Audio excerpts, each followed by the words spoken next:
నేను అన్నాను, సరే స్త్రీయే ఫస్ట్ పండు తినింది, తీసుకెళ్ళి ఎవరికి ఇచ్చింది? ఆదాంకి ఇచ్చింది. ఎందుకు తీసుకున్నాడు ఆదాము? బుద్ధి లేదా? ఫస్ట్ ఎవరికి చెప్పాడు దేవుడు?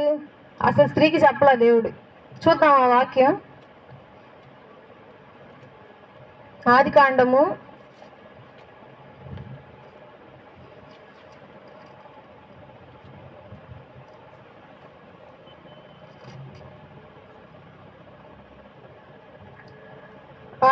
2వ అధ్యాయము 16వ వచనం.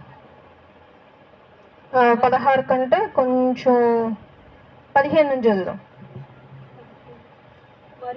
మరియు దేవుడైన యెహోవా నరుని తీసుకొని ఏదైనా తోటను సేద్యపరచుటకును దాని కాచుటకును దానిలో ఉంచెను. మరియు దేవుడైన యెహోవా